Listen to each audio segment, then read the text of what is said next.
Today on Trad Takes, we say goodbye to the 46th President of the United States, and I discuss why Trump's executive orders are not ideal.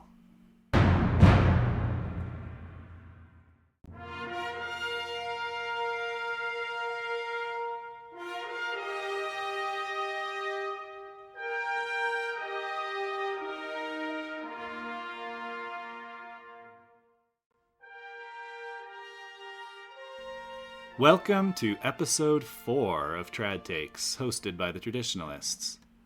I'm your host, Eric Kosovich, and as always, we are coming to you from the great state of Colorado. The greatest state, the best state, everyone says so. I'm pretty sure that's proven. In fact, I've done the research. Thank you for joining me this week. If you like what you hear, please like, share, and subscribe to the Traditionalists. Make sure to ring the bell. We'll start off today like we do every week by reading my favorite comment on last week's video. And since episode 3 was fully taken up with an interview, I'm going to read my favorite comments from the last 2 episodes today. So my favorite comment from Trad Takes episode 2 is from Last Hope-KL50B. And Last Hope asks, Eric, why did Kevin always call you the caveman? Smiley face. Thank you for the question, Last Hope. To answer it, it's going to take a little bit of background. So, when I was in college, I went to college at a small engineering school here in Colorado. And I was there from 2007-ish to 2011 is when I graduated. So during that time, obviously, the big social media boom was going on. Facebook was taken off. Everyone had relatively recently gotten a smartphone and all that. And myself, being a 65-year-old traditionalist inside of a 19-year-old's body at the time, I refused to get on the Facebook or smartphone train. I had a flip phone and probably snobbily, like kids do that age, made fun of the whole social media craze. And it wasn't even that I was refusing to join from a Catholic or a moral perspective. It was literally that I just didn't want to waste my time on social media. For what it's worth, that hasn't changed. I still, to this day, have never been on Facebook or Twitter or Instacart or whatever all those things are called. Now, this obviously was strange to my fellow classmates, and because of it, I was affectionately nicknamed the Caveman. I already aged myself, but this was still when the Geico commercials had the caveman as its primary mascot. Anyway, the moniker stuck. I'm still good friends with many of my classmates, 14 years after graduating. That's still what they all call me, the caveman. And it stuck so much that it even jumped friend circles to Kevin, who I've known quite literally from birth. We were born about a month apart at the same parish. So yeah, that is why I am called the Caveman, and that's also a lot more about me than anyone needed to or wanted to know, but there you have it. Thanks for the question, Last Hope. Alright, so my favorite comment from episode 3 is from John Buggy 9188. John says, should have asked, on behalf of Kevin, how much of his time is spent working on government-operated birds? Lol. So, couple references there. The first reference is to the interview of episode 3 where I interviewed Steve, who is a senior software engineer who works on GPS. And what John is referencing is the clip. I guess there's a clip out there where Kevin Davis and I, on Catholic Family Podcast, have a mock argument about whether birds are real or created by the government to spy on us. You can find that over at Catholic Family Podcast. If I remember, I will drop the link in the show notes here. But yeah, no, I didn't ask Steve if he works on government-operated birds, but that was an opportunity wasted. I probably should have. We are 1 week into President Trump's second term as the 47th President of the United States. But as traditionalists, I believe it behooves us to also look backwards. And today, let's look back at the 46th President of these United States. Before I begin, let me just get this out of the way. I hate hyperbole. I hate the over-the-top everything is worse now than it's ever been, or everything is better now than it's ever been. What I would call the current day importance bias. I don't know if there's a formal term for it, but that's what I think. The times we are living in, yes, they're unique, they're special, they've never happened before. But every generation thinks that their times are the most important. Every generation thinks that their times are the most vital in all of human history. I think ultimately it's a pride thing, but it does seem to be universal. My take: the times we are living through now will be notable for one reason: that the church is slowly growing and recovering from the great apostasy. But 100 years from now, almost all of the things we currently think are the most important and the most critical, no one will care or remember those things. There may be a history cliff note on the Russia-Ukraine war. Maybe a cliff note on the October 7th massacre and the resulting war. Although, in the history of that region, it's probably hardly even a footnote. Climate change as an agenda will long be dead, and only history nerds will remember that the movement of climate change ever existed. The overturning of Roe v. Wade will be seen as a small stone that started the avalanche of the now hateful past of abortion or baby murder. I could go on, but the short version is, the church history aside, we are actually living in historically boring times from a political standpoint. And I think Joe Biden perfectly fits that mold. He is not the worst president ever. He's not a game-changing president historically, like Woodrow Wilson or FDR were. Maybe his lasting legacy will be that his presidency was the one that finally woke America up to the backslide it had been experiencing, and kicked off a period of American rejuvenation and exceptionalism. But even that might be optimistic. Ultimately, the 46th president was sort of no one. Anyway, in farewell to Joe Biden as the 46th president, I'm going to read a clip. It's from a weekly news article from National Review, but I thought it very succinctly sort of summed up his whole presidency. Joe Biden bade farewell Wednesday night to a nation that is already done with him. The final CNN poll of his presidency shows that nearly 2/3 of Americans disapprove of the job he did. He drearily recited fictitious accomplishments, such as an expansion of broadband access that never actually happened.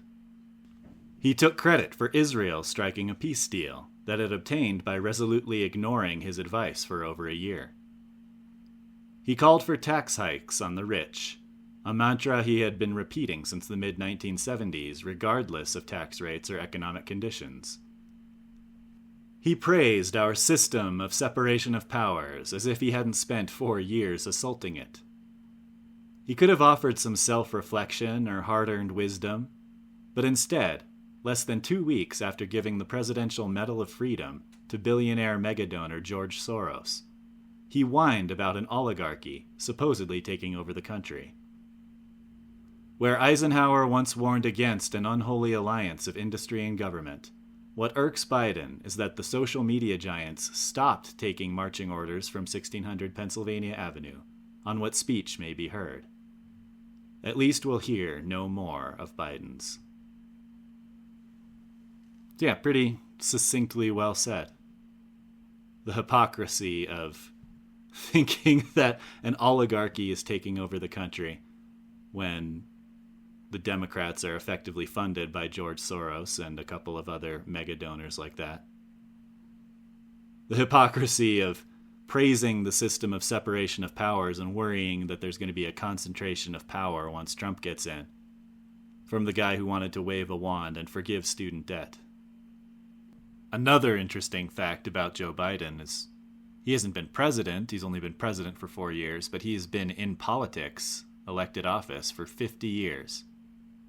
The country has been around for less than 250 years. So Joe Biden has been in political office for more than 1/5 of the total time America has been a country. Is there a better example of being part of the problem? Yeah, we will not miss Joe Biden. I don't think anyone will. And Trump is not going to be perfect.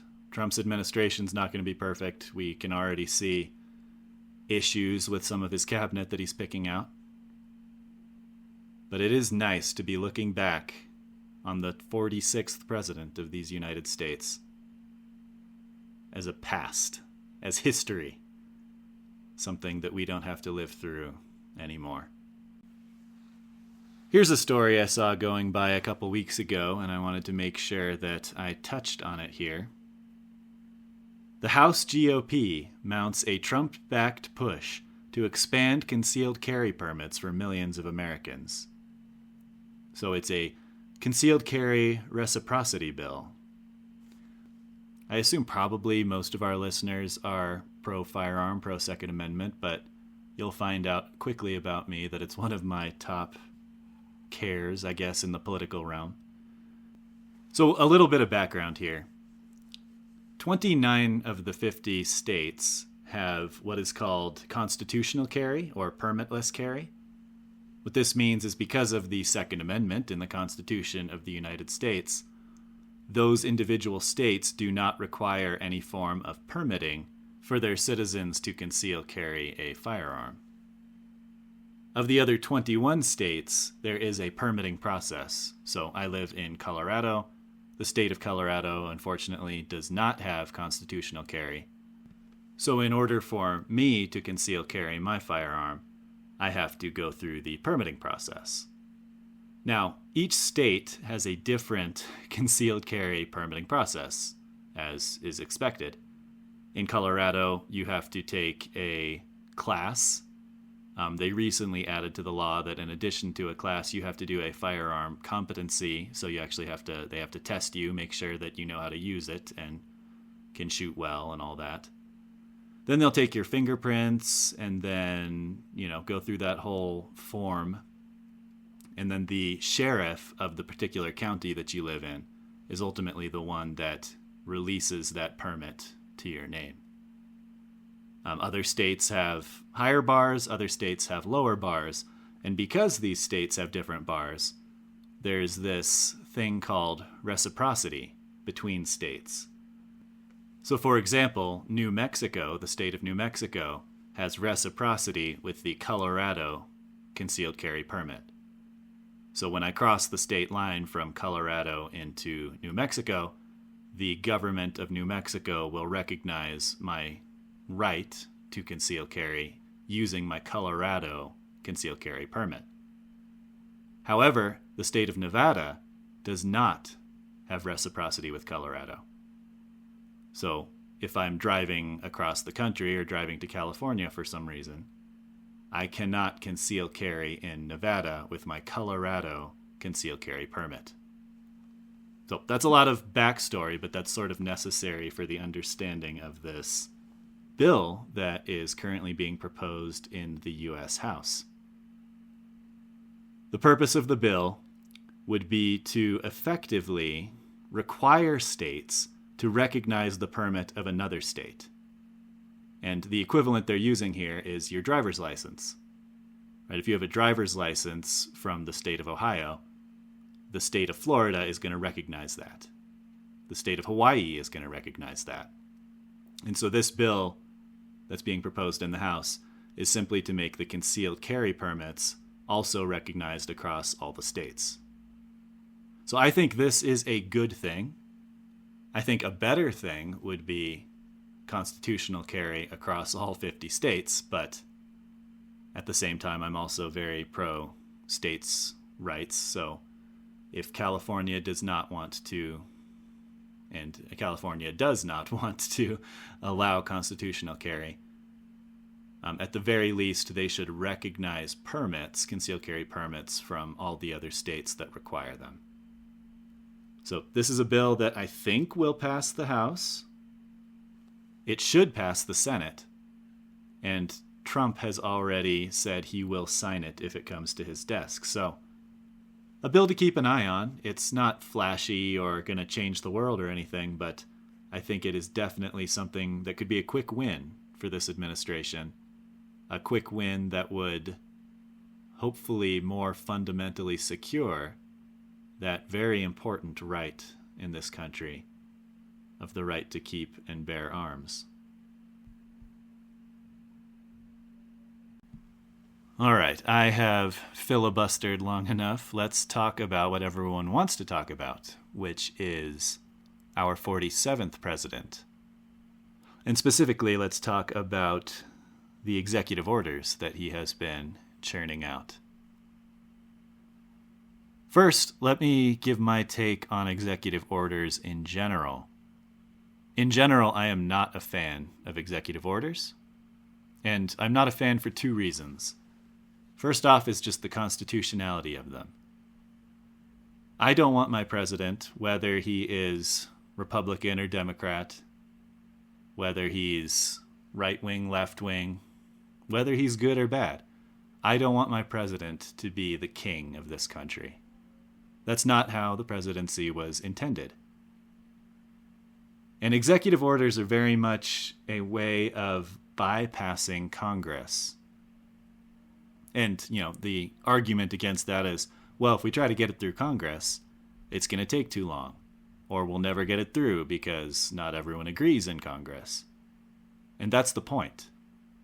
That is literally the point of separation of powers, giving, honestly, probably the greatest of the three branches to the legislative branch. Because you have that difficulty, that speed bump along every road. So I'm not a huge fan of the executive orders, not Trump specifically, but executive orders in general, because of that, firstly. And secondly, it's a more pragmatic thing.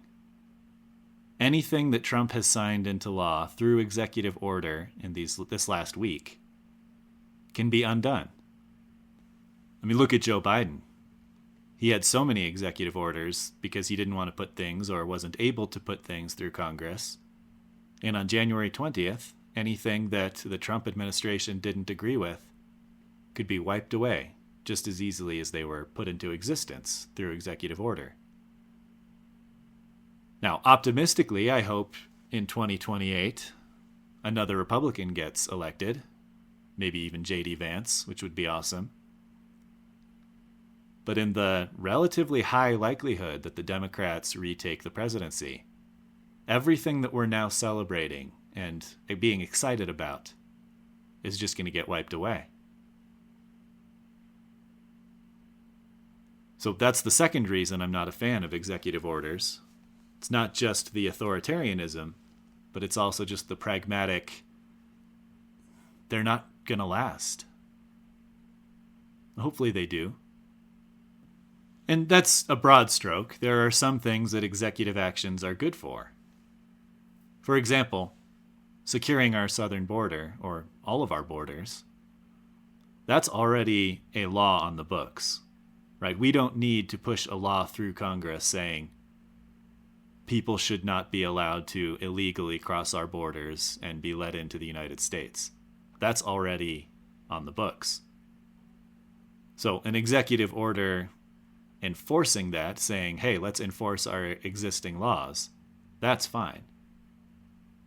But another example is like this withdrawal from the Paris Climate Accords. That would better be put through Congress. Because doing an executive order now to withdraw us from the Paris Climate Accords, okay, great, that's wonderful. But again, in 2029, if a Democrat becomes president, we're just going to join right up again. So anyway, I wanted to, there's been a lot of talk on all the executive orders he's gone through.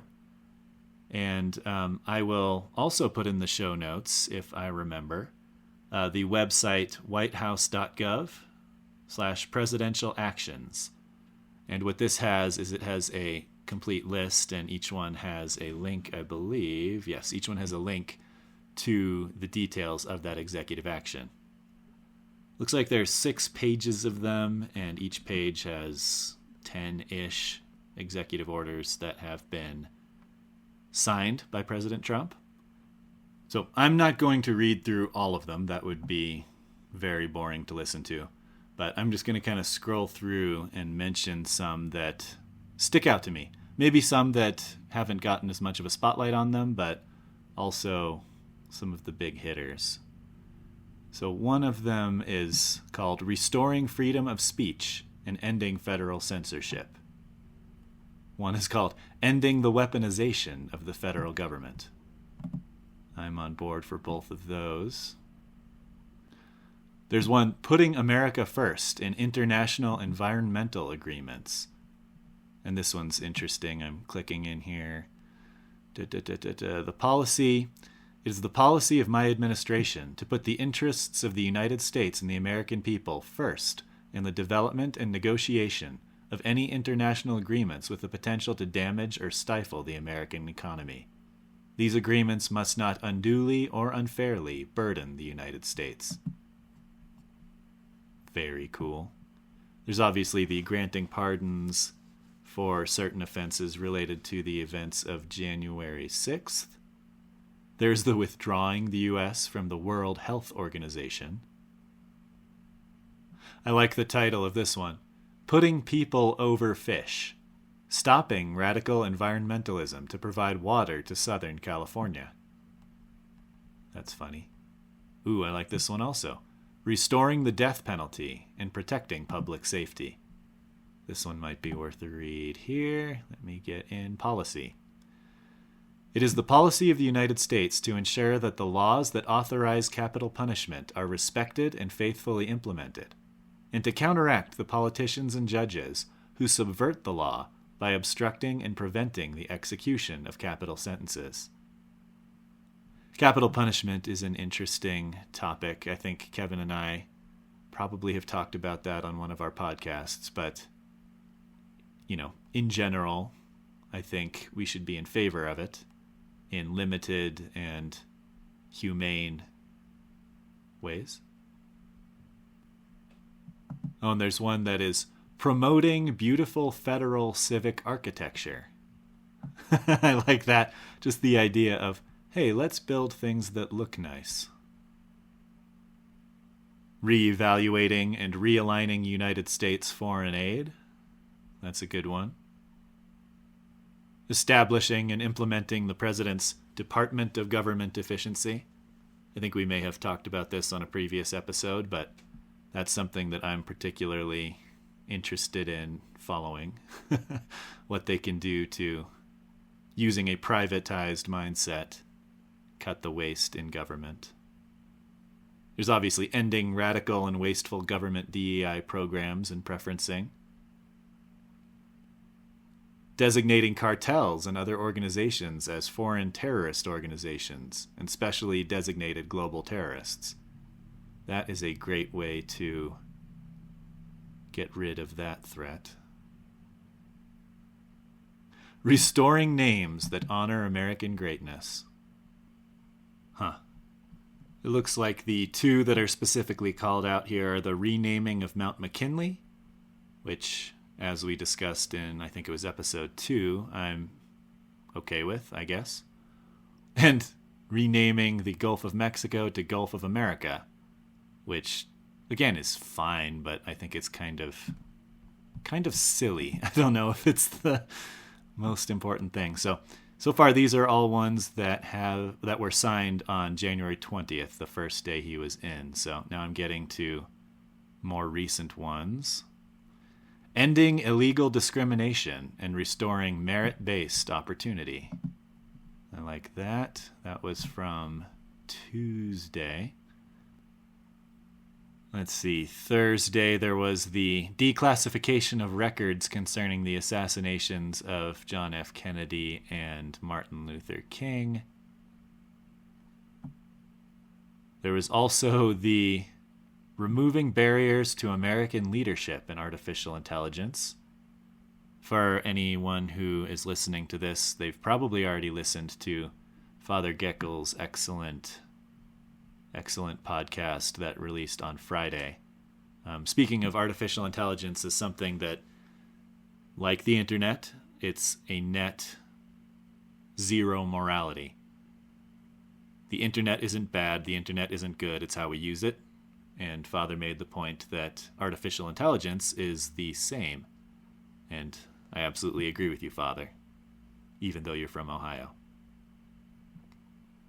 And then the most recent article, it's not an executive order, but it seems to be sort of a summary, almost in Trump style, bragging of everything that he's done through executive orders so far. I do want to read some bits of this because there's some pretty good and some pretty funny stuff. We are witnessing the Trump effect. President Trump is securing historic investments just days after being sworn in. President Trump secured $500 billion in private sector investment for the largest AI infrastructure project in history. Saudi Arabia wants to invest $600 billion in the United States over the next 4 years. Stellantis announced it will restart an assembly plant in Illinois and build the new Dodge Durango in Detroit. The U.S. southern border has seen a sharp drop in illegal immigrant encounters in the first days of the Trump administration, compared to the final few days of the Biden administration. Deportation flights have already started, and the military is assisting with the effort. DEI staff are being placed on leave. The Federal Aviation Administration must now return to merit-based hiring. That's a good thing that we were picking our pilots on a different scale than simply merit-based. He signed an executive order affirming the reality that there are only two sexes. I missed that one when I was going through the list. He terminated Biden's harmful electric vehicle mandate. That again goes back to the downfall of executive orders. Biden mandated it via executive order. Trump killed it via executive order. These opening few days can be summarized as promises made, promises kept. And then it goes through a list of everything Trump had promised during his campaign and followed through on. So, yeah, I took the time to read through some of these, mostly for myself, but also for anyone who is still listening. I want to look at this not with glass half full, nor with glass half empty. There's obviously optimism here. Almost all of the executive orders that I've seen have been good. There haven't been that many that I disagree with in principle. But we have to remember, throwing out a bunch of executive orders and making the next 4 years work well, without getting some of this stuff through Congress, while you have Congress, right? The Republicans can't use the excuse that, the Democrats didn't let us get X, Y, or Z through.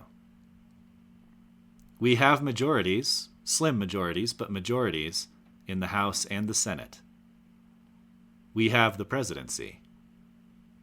If we don't make some of these things that he's done by executive order into law and get them through the legislative branch, we are really wasting our time, and we are really living a short-sighted vision for this country. So, yes, I think I read through these and I get excited. These are things that 3 years ago, going back farther, going back to like the Obama years, some of these I could only dream of an American president signing into law through executive action. But let's not think that that's good enough. Let's not rest on those laurels. Let's make sure, while we have in these next 2 years at least, the House and the Senate and the presidency, we won't be able to get everything through. The Republicans aren't as good at, what would you say, having a united front, being mind-numbed zombies as much as the Democrats are, and simply marching in lockstep. But I think that's not a bad thing. I want to be on the side, or at least mostly on the side of the party that has disagreements and has people that will stand up for principles, at least some of them. So yeah, let's take this as a win, because it is a win. But let's not be content with a flurry of executive orders that can be wiped away in 2029 when the 48th president is sworn in.